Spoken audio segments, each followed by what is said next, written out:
नमस्कार विद्यार्थ्यांनो, लुकमान आयएस मध्ये तुमचं स्वागत आहे. बऱ्याच विद्यार्थ्यांनी आम्हाला प्रश्न विचारले की सर आता एक्झाम एप्रिल मध्ये होणार आहे, तर आपण सोबत सोबत शॉर्ट नोट्स बनवायला पाहिजे. तर नीतिशास्त्राच्या पेपरसाठी आपण शॉर्ट नोट्स कशा बनवायला हव्यात.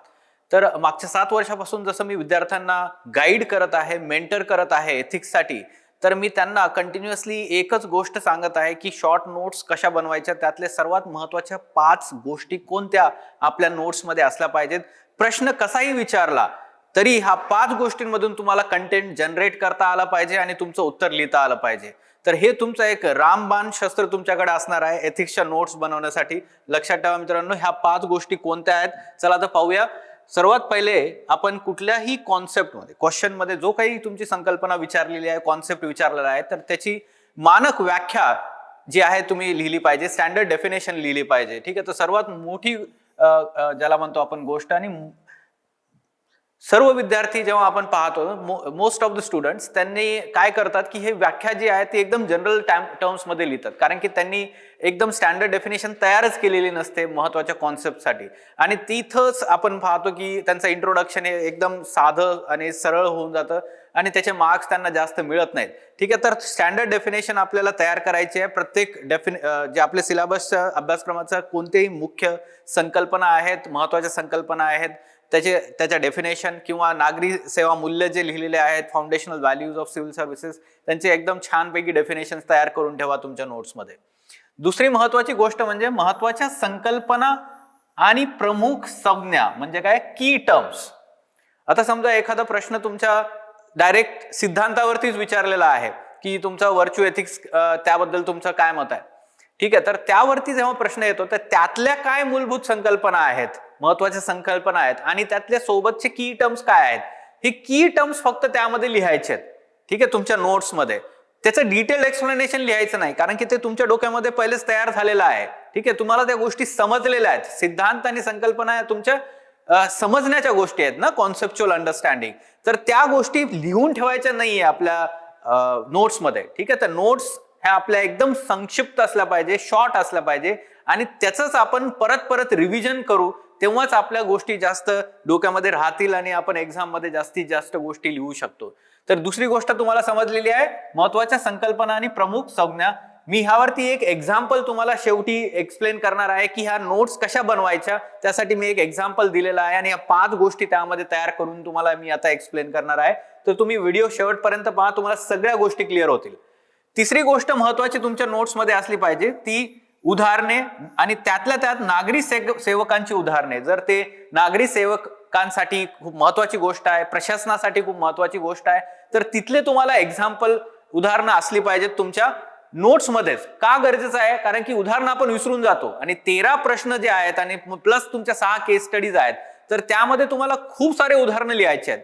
तर त्यामुळे इथेच तुमचे 4-5 उदाहरणं तुम्ही लिहून ठेवलेले पाहिजे. तर मी मुलांना सांगत असतो 3 ते 4 असे उदाहरणं लिहा, आणि त्यामध्येच तुमचे एक नागरी सेवकांचे उदाहरणं लिहा. आता ह्या उदाहरणामध्ये एक पॉझिटिव्ह आणि एक निगेटिव्ह उदाहरण जरूर असलं पाहिजे, कारण की प्रश्नाचा जो टोन असतो तो कधी निगेटिव्ह असू शकतो, कधी पॉझिटिव्ह असू शकतो. जसं मी तुम्हाला एक एक्झाम्पल लागतो, करप्शनवरती, भ्रष्टाचारावरती प्रश्न आहे, तर तिथे तुम्हाला भ्रष्टाचारावरती निगेटिव्ह एक्झाम्पल्स सुद्धा माहिती पाहिजे नागरी सेवकांचे, आणि पॉझिटिव्ह सुद्धा माहिती पाहिजे. ठीक आहे, तर ह्या दोन्ही गोष्टी तुम्हाला आन्सरमध्ये, तुमच्या उत्तरामध्ये आणल्या पाहिजेत. तर इथे लिहितानाच 3-4 जेव्हा उदाहरण लिहितात तर सगळे पॉझिटिव्ह लिहून ठेवू नका. मग तुम्हाला असा प्रश्न जर आला निगेटिव्ह, तर तिथे तुम्हाला उदाहरणं मिळणार नाहीत. तर आधीच तुम्ही लक्षात ठेवा, 3 ते 4 उदाहरण लिहिताना 2 पॉझिटिव्ह 2 निगेटिव्ह लिहा, आणि त्यातलं एक जो आहे तो नागरी सेवकाचं उदाहरण लिहिलं पाहिजे. ही तिसरी गोष्ट. चौथी गोष्ट आहे तत्वज्ञानाचे संदर्भ, फिलॉसॉफिकल रेफरन्स ज्याला म्हणतो.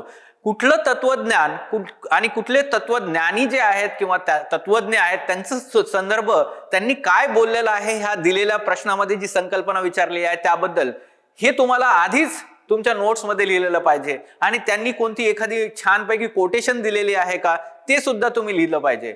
सोबतच तुम्हाला हे माहित पाहिजे की पाश्चात्य किंवा वेस्टर्न थिंकर्स आणि भारतीय थिंकर्स किंवा भारताचे विचारवंत आणि तत्वज्ञ, तर दोन्हीचा बॅलन्स घेऊन चालवा. ठीक आहे, तुमच्या नोट्समध्येच वेस्टर्न जे फिलॉसॉफर्स आहेत आणि इंडियन फिलॉसॉफर्स दोन्हीचं एक्झाम्पल लिहून ठेवा, जेणेकरून तुमच्या आन्सरमध्ये व्हरायटी दिसून येते. असं नाही की तुम्ही फक्त वेस्टर्न जे काही तुमचे थिंकर्स आहेत किंवा फिलॉसॉफर्स आहेत त्यांचंच रेफरन्स लिहित बसलाय, किंवा फक्त इंडियनच आहे, तुम्हाला माहितीच नाहीये की वेस्टर्न फिलॉसॉफर्सनी काय बोललेलं. तर दोन्ही गोष्टी तुमच्या आन्सरमध्ये असल्या पाहिजे. ही तुमची चौथी महत्वाची बाबू ज्याला आपण म्हणतो की बाब आहे, आणि ज्याला आपण म्हणतो की खूप महत्वाच्या गोष्टी तुमच्या नोट्समध्ये असल्या पाहिजेत. त्यातल्या ह्या 4. आणि 5वी गोष्ट काय आहे, संकल्पना आणि संज्ञांची ज्याला म्हणतो आपण आजचा समाज, नागरी सेवा आणि प्रशासनाशी असलेली प्रासंगिकता, म्हणजे काय रिलेव्हन्स. तो प्रासंगिकता ही महत्वाची आहे. प्रासंगिकता त्याच संकल्पनेची आजच्या समाजासोबत, आजच्या आपल्या दैनंदिन जीवनामध्ये किंवा नागरी सेवेमध्ये आणि प्रशासनामध्ये त्या गोष्टींचा रिलेव्हन्स काय आहे. तर प्रश्न तुमचा ह्या 5 गोष्टींमधून त्याचं उत्तर तुम्हाला नक्की मिळेल. जसं की मी तुम्हाला सांगतो, 3 कोड बेस्ड प्रश्न जे विचारलेले जातात, तर 3 कोड बेस्ड प्रश्नांमध्ये तुम्हाला क्लिअरली क्वेश्चन मध्येच लिहिलेलं असतं की प्रश्नाचा आजच्या समाजामध्ये कसा त्याचा रिलेव्हन्स आहे, हे प्रश्नाच्या कॉन्टेक्स्ट मध्ये किंवा प्रश्नामध्येच लिहिलेलं असतं. तर तुम्हाला जर तुमच्या नोट्समध्ये आधीच ह्या गोष्टी तयार असतील तर तुम्ही खूप छानपैकी तुमचा आन्सर जनरेट करू शकता. तर कुठलाही प्रश्न असेल त्याच्या इंट्रोडक्शन मध्ये तुम्ही त्याची व्याख्या लिहिणार कॉन्सेप्टची, त्या आन्सरमध्ये तुम्ही वेगवेगळे उदाहरणं लिहिणार. दुसरी गोष्ट तुम्हाला माहिती आहे की प्रत्येक आन्सरमध्ये जर तुम्हाला नीतिशास्त्राच्या काही मूलभूत संकल्पना किंवा ज्याला आपण की टर्म्स म्हणतो, प्रमुख संज्ञा जर लिहिल्या तर त्या उत्तरामध्ये वजन येतं. ते तुमचं उत्तर जे आहे ते 4 ते 5 मध्ये राहता, 5 पेक्षा जास्त मार्क्स मिळवण्याचे चान्सेस असतात. आणि शेवटी आपण त्याला म्हणूया की फिलॉसॉफिकल रेफरन्सेस फार महत्वाचे असतात, आणि त्यामुळे तुमचं आन्सर जे आहे ते एथिकल बनतं. नाहीतर आपल्या आन्सरमध्ये जीएसच्या टर्म्स दिसायला लागतात आणि त्यामुळे तुम्हाला आन्सर 3 ते 4 पेक्षा जास्त मार्क्स मिळत नाहीत. तर ह्या 5 गोष्टी जर तुमच्या शॉर्ट नोट्स मध्ये असतील तर तुम्ही जिंकलात मित्रांनो. तुमचं जास्तीत जास्त रिव्हिजन तुम्ही ह्या नोट्सचं केलात तर तुम्हाला जास्तीत जास्त मार्क्स एक्झाम मध्ये मिळणार. तर तुम्हाला मी एक एक्झाम्पल घेऊन तुम्हाला ह्या 5 गोष्टी कशा तुमच्या नोट्स मध्ये आणू शकता. जसं की मागील वर्षांची जर प्रश्नपत्रिका पाहिला युपीएससीच्या पण, तर त्यामध्ये खूप वेळा त्यांनी प्रश्न विचारलेला आहे की character is most important virtue for civil servant. Why character is important even for let's say day to day life of the individual, असं प्रश्न विचारलेले आहेत. तर ह्याचा अर्थ काय की चारित्र्य जे आहे ते फार महत्वाची एक काय म्हणू त्याला आपण मूल्य आहे, किंवा महत्वाची आपल्या व्हॅल्यू सिस्टीम मध्ये असणारी एक महत्वाची गोष्ट आहे. आणि त्यामुळे मी हे टॉपिक कन्सिडर करून तुम्हाला ह्या 5 गोष्टी आपल्या जे काही शॉर्ट नोट्स आपण बनवत आहेत, संक्षिप्त नोट्स, त्यासाठी कसं आपण तयार करू शकतो. तर जर तुम्ही पीवायक्यू अनालिसिस केलं मागील प्रश्नपत्रिकेचं तर त्यावरून सुद्धा तुम्हाला बऱ्याच आयडिया येतील की ह्या मध्ये 5 गोष्टींमध्ये काय काय गोष्टी ऍड करायला हव्यात. सर्वप्रथम जे आहे मानक व्याख्या ज्याला आपण म्हणतो, तर त्यामध्ये स्टँडर्ड डेफिनेशन लिहिली पाहिजे. जसं की आपण म्हणू, चारित्र्य म्हणजे एखाद्या व्यक्तीच्या अंगी असलेल्या अशा स्थायी गुणांचा आणि प्रवृत्तींचा समूह. ठीक आहे, स्थायी गुणांचा म्हणजे स्टँडर्ड्स आणि बिहेवियर ज्याला आपण म्हणूया प्रवृत्ती, ऍटिट्यूड, जो त्या व्यक्तीच्या नैतिक निर्णयात मोरल डिसिजन्स आणि वर्तनाला म्हणजे कंडक्टला दिशा देतो. ठीक आहे, डायरेक्शन देतो. तर त्याला आपण कॅरेक्टर असं म्हणतो. ठीक आहे, चारित्र्य. तर दुसरा पार्ट काय, महत्वाच्या संकल्पना आणि प्रमुख संज्ञा जे चारित्र्याशी जोडलेल्या आहेत आणि आपल्या सिलेबस मध्ये सुद्धा त्या गोष्टी आहेत. तर त्या गोष्टींचा विचार केला पाहिजे. सर्वप्रथम आपण पाहूया की अरिस्टॉटलनी असा 4 व्हर्च्यूज किंवा मूल्यांचा बद्दल बोललेला आहेत. कोणते ते 4 मूल्य आहेत ते लक्षात घ्या. पहिलं आहे धैर्य, दुसरा आहे टेम्परन्स म्हणजे संयम, तिसरा आहे जस्टिस त्याला आपण न्याय म्हणतो, आणि चौथा आहे प्रज्ञा. तर ज्या माणसामध्ये ह्या 4 मूल्यांची म्हणू शकतो की आपण रुजू झालेले आहेत त्यांच्या जीवनामध्ये, त्यांच्या व्हॅल्यू सिस्टीम मध्ये, तर त्यांचं कॅरेक्टर जे आहे हे स्ट्रॉंग कॅरेक्टर असतं. त्यांचं चरित्र हे एक स्ट्रॉंग कॅरेक्टर म्हणून मानलं जातं. ठीक आहे, आता तर ह्या 4 गोष्टींचं तुम्हाला एक्सप्लेनेशन बाकी सगळ्या गोष्टी तुम्ही वाचता, डिटेल्स तुम्हाला माहिती आहेत की नैतिक धैर्य म्हणजे काय, मोरल करेज ज्याला आपण म्हणतो.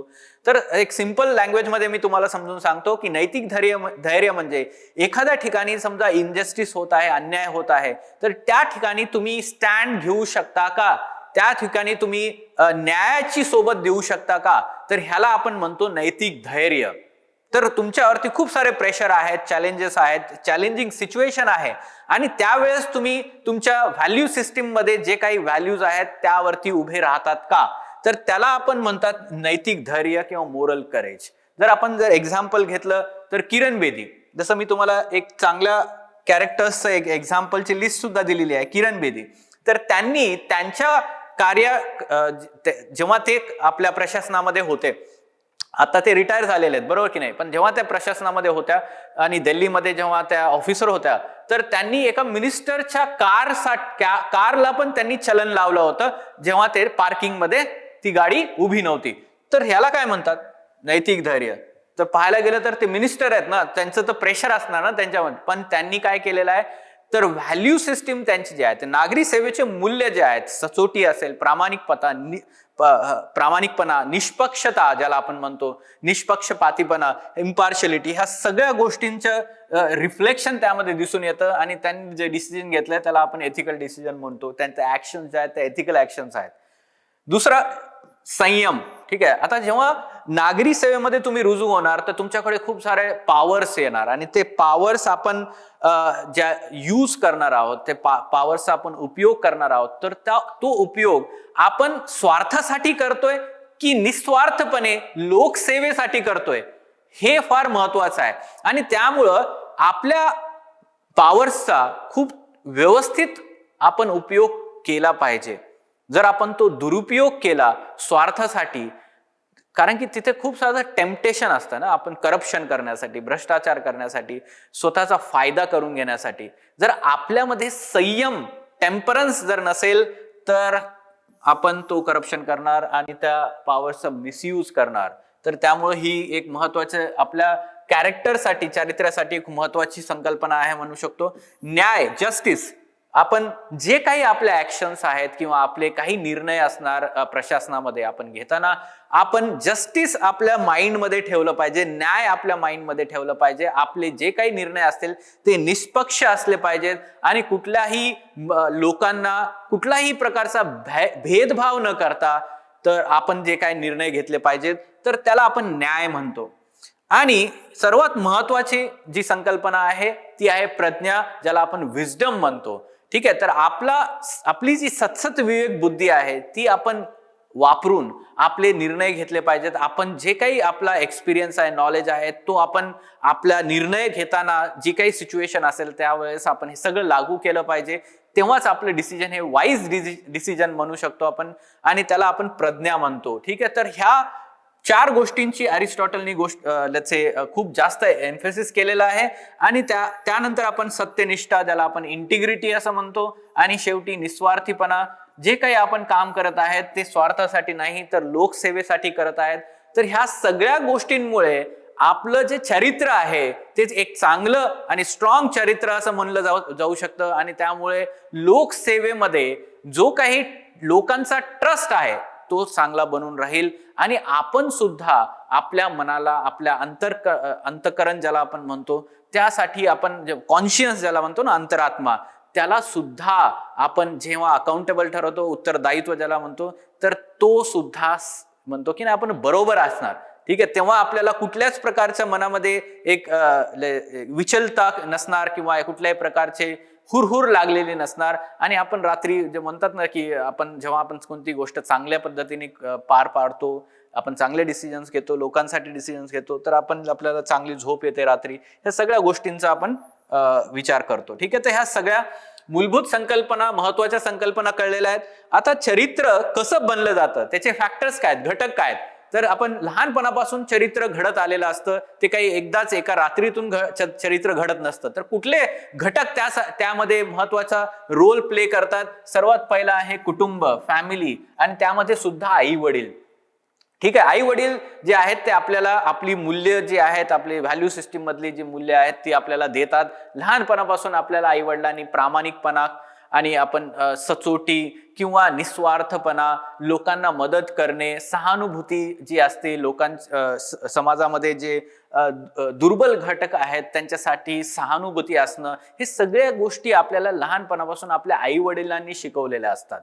ठीक आहे, तर हे कुटुंब सर्वात महत्वाची गोष्ट आहे. सेकंड आहे शैक्षणिक संस्था, शाळा आणि आपण म्हणूया कॉलेजेस सुद्धा ते पण खूप महत्वाचा रोल प्ले करतात. शाळेमध्ये आपले शिक्षक जे आहेत ते स्वतःचा एक्झाम्पल देऊन किंवा लीड बाय एक्झाम्पल ज्याला आपण म्हणतो, किंवा वेगवेगळ्या नेत्यांची आपल्या जे काही आपल्या इतिहासामधील जी मोठे व्यक्ती आहेत त्यांच्या आयुष्याबद्दल आपल्याला गोष्टी सांगून त्यांनी आपल्याला सांगितलेल्या आहेत की ह्या सगळ्या जे काही मूलभूत संकल्पना, व्हॅल्यूज आपल्याला दिलेल्या आहेत, तर त्या व्हॅल्यूज आपण शाळेमध्ये सुद्धा शिकत असतो. ठीक आहे, जसं एक्झाम्पल आपण म्हणूया की सत्य आणि अहिंसा. महात्मा गांधींनी त्यांच्या लाईफमध्ये जे काही जे आपल्याला शिकवलेलं आहे, तर आपल्याला शाळेमध्ये शिक्षकांनी पण ही गोष्ट शिकवलेली आहे आणि सांगितलेलं आहे महात्मा गांधींबद्दल. तिथूनच आपल्याला कळलेलं आहे की सत्य, अहिंसा ह्या गोष्टींचं किती महत्व आहे. तिसरी गोष्ट आहे सामाजिक मूल्य आणि परंपरा. तर ठीक आहे, तर सोसायटी, समाज आणि आपण रिलिजन किंवा आपल्या ज्या कल्चरल व्हॅल्यूज आहेत त्या व्हॅल्यूज सुद्धा आपलं कॅरेक्टर, चरित्र बनवण्यामध्ये खूप मोठा रोल प्ले करतात. जसं की आपण म्हणूया की समजा आपण हिंदू समाजाचे आहेत, तर हिंदू समाजामध्ये, हिंदू धर्मामध्ये सांगितलेलं आहे की इन्क्लुसिव्ह, ज्याला आपण टॉलरंट सोसायटी आहे. ठीक आहे, तर आपण तो टॉलरन्स ॲज अ व्हॅल्यू आपल्या माइंडमध्ये, आपल्या आयुष्यामध्ये घेऊन चालतो, तर ते एक महत्वाचा भाग आहे आपल्या चरित्राचा. त्यानंतर वैयक्तिक अनुभव, पर्सनल एक्सपिरियन्स आणि आत्मचिंतन, ज्याला आपण सेल्फ रिफ्लेक्शन म्हणतो. तर आपण बऱ्याच गोष्टी स्वतः वाचन करत असतो, आपण न्यूजपेपर वाचतो, बऱ्याच सामाजिक, आर्थिक आणि पॉलिटिकल अशा गोष्टी आपण वाचत असतो, न्यूजपेपरमध्ये सुद्धा वाचत असतो. आपण सोशल मीडियापासून आजकाल बऱ्याच गोष्टी शिकत आहेत, प्रसार माध्यमे आणि तंत्रज्ञान, त्यामध्ये सुद्धा आपलं जे आहे चारित्र्य घडत आहे की आपण चांगल्या व्हॅल्यूज शिकतोय का वाईट व्हॅल्यूज शिकतोय ह्या गोष्टींमधून. हे सगळ्या घटकांमुळे आपलं चारित्र्य बनत आलेलं आहे किंवा बनत आहे असंही म्हणू शकतो आपण इन फ्युचर. तिसरी गोष्ट मी तुम्हाला सांगितलेली examples of strong civil servants and weak character civil servants. तर त्याची पण लिस्ट तुम्ही तयार केली पाहिजे. जसं की आपण एक्झाम्पल घेऊ शकता सत्येंद्र दुबे. तर त्यांनी जे काही भ्रष्टाचार होता त्यांच्या डिपार्टमेंटमध्ये, तर त्यांनी त्याचं व्हिसल ब्लोईंग करून तो भ्रष्टाचार बाहेर काढला. तर कोणत्याही दबावामध्ये न येता किंवा स्वतःच्या जीवाचा विचार न करता, त्याच्या सुरक्षेचा विचार न करता त्यांनी हे केलं आणि त्यांनी त्यांचा जीव सुद्धा गमावला ह्यामध्ये. तर सत्येंद्र दुबे ह्याला आपण म्हणतो मोरल करेज, नैतिक धैर्य ज्याला आपण म्हणतो, त्याचं एक एक्झाम्पल आपण ह्यामध्ये, किंवा निस्वार्थीपणा, सत्यनिष्ठा, ह्याचं पण एक्झाम्पल. TN सेशन, ठीक आहे, तर ते आपले फॉर्मर चीफ इलेक्शन कमिशनर जे होते, तर त्यांनी आपले जे काही पॉलिटिकल डेमोक्रेसीसाठी आपण म्हणू शकतो की जे इलेक्शन्स आहेत त्यामध्ये खूप त्यांच्यावरती दबाव होता, पॉलिटिकल प्रेशर होतं. तर त्यांनी आपल्या कॉन्स्टिट्यूशनल व्हॅल्यूजला खूप जास्त महत्व देऊन त्यांनी जे काही रूल्स आहेत, लॉज आहेत, त्यांचं निष्पक्षपातीपणे त्यांनी त्याचं इम्प्लिमेंटेशन केलेलं आहे. तर ही खूप महत्वाची गोष्ट आहे, त्याला आपण म्हणूया स्ट्रॉंग कॅरेक्टर. अशोक खेमका तुम्ही ऐकलंच असेल, त्यांचं खूप वेळा ट्रान्सफर झालेलं आहे का, पण ते खूप जास्त ऑनेस्ट आहेत, प्रामाणिक आहेत आणि सचोटी जी व्हॅल्यू आहे त्यांच्यामध्ये खूप जास्त आहे. SR शंकरन, तर दुर्बल घटकांप्रती सहानुभूती, बंधुआ मजदूर त्यांच्यासाठी त्यांनी खूप जास्त, बॉन्डेड लेबरसाठी खूप जास्त काम केलेलं आहे आणि रिटायर झाल्यानंतर सुद्धा एक खूप साधे जीवन ते जगत आहेत. हेच एका चांगल्या सिव्हिल सर्वंटचे एक आपण म्हणू शकतो की प्रतिमा असते. किरण बेदी बद्दल तुम्ही ऐकलेलं आहे, एक स्ट्रॉंग लेडी, आयर्न लेडी असं एक त्यांची प्रतिमा आहे. करेज आणि त्याला आपण म्हणूया की जस्टिस, ह्यावरती त्यांनी खूप जास्त फाईट केलेलं आहे. तर वीक कॅरेक्टर, खूप सारे रिसेंट एक्झाम्पल्स तुम्ही लिहून ठेवले पाहिजेत, ज्यामध्ये करप्ट सिव्हिल सर्वंटचे पण एक्झाम्पल असले पाहिजेत. आणि त्या रिसेंटमध्ये तुम्ही ऐकलं असेल पूजा खेडकर केस प्रकरण जे आहे, ज्यामध्ये त्यांनी त्यांचे डॉक्युमेंट्स जे आहेत फोर्जरी करून त्यांनी सिव्हिल सर्वंट बनलेत UPSC मध्ये परीक्षेमध्ये. तर ते वीक कॅरेक्टरचं एक्झाम्पल आहे. पूजा सिंगलचं एक्झाम्पल तुम्ही लिहू शकता, जे मायनिंग केस आहे त्यामध्ये त्यांनी करप्शन केलेलं आहे. धीमान चकमा रिसेंटली ब्राईब केसमध्ये पकडले गेलेले आहेत, young civil servant IAS officer. किंवा रिसेंटली आत्ता 2 दिवसाखाली निवृत्त IAS ऑफिसर अधिकारी निरंजन दास छत्तीसगड लीकर स्कॅम मध्ये त्यांना पण केसमध्ये अलिगेशन्स आहेत. ठीक आहे, तर हे सगळे एक्झाम्पल्स तुम्ही रिसेंट एक्झाम्पल्स लिहिले पाहिजे. ही तिसरी गोष्ट होती. त्यानंतर चौथी गोष्ट मी सांगितली होती तुम्हाला की तत्वज्ञानाचा संदर्भ. तर त्यामध्ये तुम्ही एक वेस्टर्न एक इंडियन फिलॉसॉफर्सचा एक्झाम्पल दिलं पाहिजे. पहिला आपण लिहू शकता सगळ्यात महत्वाचा अरिस्टॉटल, सद्गुण नीतिशास्त्र ज्याला आपण म्हणतो, व्हर्च्यू एथिक्स. तर सद्गुण नीतिशास्त्रामध्ये सगळ्यात जास्त एम्फेसिस कोणत्या गोष्टीचं केलेलं आहे की कॅरेक्टर. जर चारित्र्य चांगलं असेल तर माणूस कुठलेही निर्णय घेणार किंवा त्याचं वर्तन किंवा त्याच्या ऍक्शन्स मध्ये नेहमी चांगलं ऍक्शन्स असणार, चांगले निर्णय घेणार जर त्याचं चारित्र्य चांगलं असेल. तर ह्यावरती त्यांनी फोकस केलेला आहे सद्गुण नीतिशास्त्रामध्ये. मुख्य विचार काय आहे, आपण वारंवार जे करतो तेच आपण असतो. म्हणून उत्कृष्टता ही कृती नसून ती एक सवय असली पाहिजे. तर कुठे ना कुठे जर तुमचं चारित्र्य चांगलं असेल, तुम्ही चारित्र्य चांगलं बनवण्याच्या मागे लागाल तर आपोआप तुमच्या वर्तनामध्ये चांगले बदल होतील आणि ते आपोआप दिसून येतील तुमच्या हॅबिट्समध्ये. संदर्भ काय आहे, चारित्र्य हे सुवर्ण मध्य आहे, गोल्डन मीन साधण्याचे कौशल्य आहे. उदाहरणार्थ भित्रेपणा ज्याला कावर्डिस असं म्हणतो आणि अतिसाहस म्हणजे ओव्हर ऍक्शन, यातील सुवर्ण मध्य म्हणजे धैर्य. जे आपण सांगतो की डॉक्ट्रिन ऑफ मीन अरिस्टॉटल जे शिकवतो ह्या व्हर्च्यू एथिक्स मध्ये, गोल्डन मीन, तर त्यातला हे आपण एक महत्वाचं उदाहरण सांगू शकतो, धैर्य. ठीक आहे. स्वामी विवेकानंद, इंडियन फिलॉसॉफर्स मध्ये स्वामी विवेकानंदांनी सांगितलेलं आहे चारित्र्य निर्मितीला शिक्षणाचे खरे ध्येय मानलेलं आहे. तर कुठल्याही शिक्षणाचा अंतिम उद्दिष्ट काय असलं पाहिजे, ऑब्जेक्टिव्ह, तर आपलं चारित्र्य चांगलं बनवणं, मानवी चारित्र्य चांगलं बनवणं. ते सुद्धा लिहू शकता. चारित्र्य म्हणजे मनातील संस्कारांचा समुच्चय. जे काही आपल्यावरती संस्कार घडत आलेले आहेत त्याचा एक सम टोटल म्हणजे आपण चारित्र्य म्हणू शकतो, असं त्यांनी सांगितलेलं आहे. कौटिल्य चाणक्यांनी त्यांनी काय सांगितलेलं आहे, प्रशासनासाठी सिव्हिल सर्वंटसाठी चारित्र्यावर विशेष भर दिला आहे. जसं की त्यांच्या मते राजा किंवा अधिकारी हा जितेंद्रिय, ज्याने आपल्या इंद्रियावर विजय मिळवला पाहिजे, ज्याला आपण संयम म्हणतो, टेम्परन्स म्हणतो, त्यात तो असावा. चारित्र्यहीन अधिकारी राज्याचा नाश करतो. का? कारण की तो भ्रष्टाचार करेल, त्याच्या पॉवरचा मिसयूज करेल स्वार्थासाठी आणि त्यामुळे पूर्ण ऍडमिनिस्ट्रेशन हे कोलमडून जाईल, कोलॅप्स होऊन जाईल आणि तो राज्याचा नाश होतो. तर ह्यामध्ये सगळ्यात महत्वाची गोष्ट एक सिव्हिल सर्वंट नागरी सेवकासाठी काय आहे, तर टेम्परन्स असलं पाहिजे, संयम असला पाहिजे. त्यांनी तो पॉवर्स आहे तो पॉवर स्वतःसाठी स्वार्थासाठी न यूज करता निस्वार्थपणे दुसऱ्यांसाठी लोकसेवेसाठी केला पाहिजे. तर हे तुम्हाला आता तत्वज्ञानचे संदर्भ समजले आहेत. शेवटी प्रासंगिकता किंवा रिलेव्हन्स टू प्रेझेंट सोसायटी आणि रिलेव्हन्स टू सिव्हिल सर्व्हिस कसा समजून घ्यायला हवा.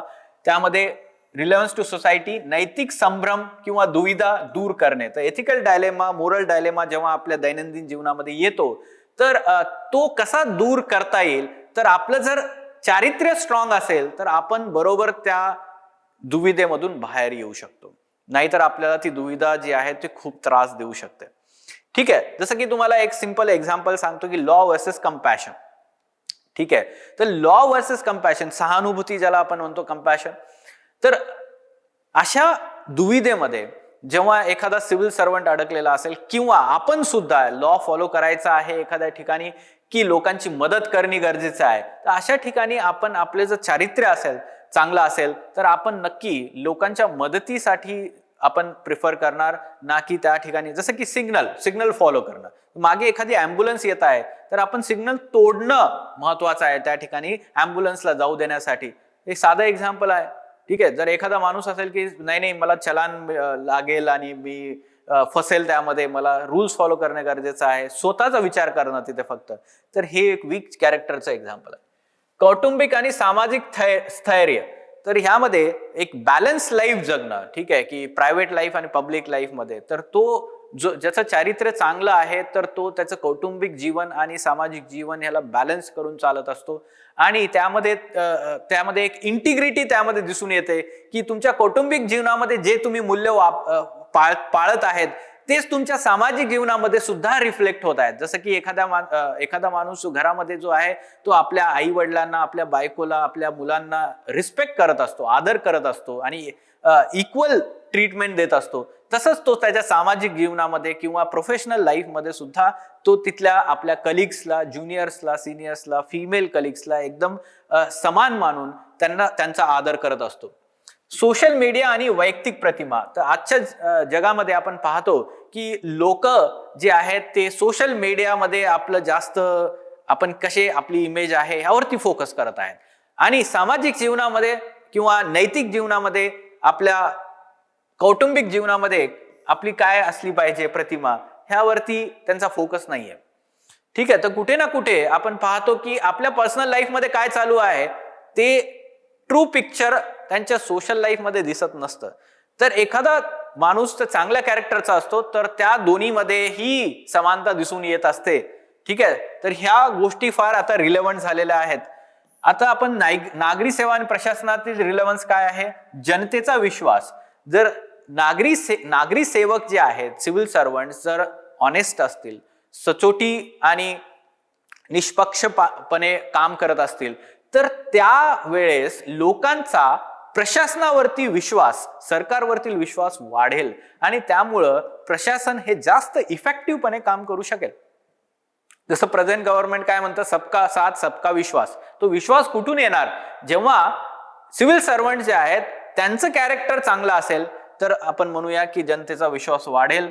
निर्णय घेण्याची क्षमता, ज्याला आपण म्हणूया की courage of conviction while taking decisions. तर निर्णय घेण्याची क्षमता एक चांगल्या स्ट्रॉंग कॅरेक्टर असलेल्या सिव्हिल सर्वंट मध्ये जास्त असते. वीक कॅरेक्टरवाला जो आहे तो सेल्फ इंटरेस्ट पाहून डिसिजन्स घेत असतो. त्यानंतर स्वार्थापेक्षा सेवा, म्हणजे निस्वार्थपणे सेवा करणे हे फार महत्वाचं आहे. आणि आपण पाहतो प्रशासनामध्ये सेल्फ इंटरेस्ट पाहणारे जे काही सिव्हिल सर्वंट्स असतात ते भ्रष्टाचार करतात, मिसयूज करतात पॉवर्सचा, त्यांच्या ऑथॉरिटीचा. तर असं आपल्याला नकोय. सहानुभूती म्हणजे काय? Empathy, compassion towards weaker sections. दुर्बल घटकांप्रती आपली जी सहानुभूती असली पाहिजे सिव्हिल सर्वंटची, ती एका चांगल्या चारित्र्य असलेल्या सिव्हिल सर्वंट मधून दिसून येते. ठीक आहे, आणि शेवटी आपण म्हणूया करेज, धैर्य. जर सगळीकडून प्रेशर आहे आणि सिव्हिल सर्वंटला डिसिजन घ्यायचा आहे, तर निर्णय घ्यायचा आहे, तर तो अशा ठिकाणी, अशा सिच्युएशन मध्ये काय डिसिजन घेऊ शकतो आणि त्यामध्ये मोरल करेज त्यांचं दिसून येतं, नैतिक धैर्य त्यामध्ये दिसून येतं. तर आता तुम्हाला कळलेलं आहे की नोट्स कशा बनवायच्या आहेत.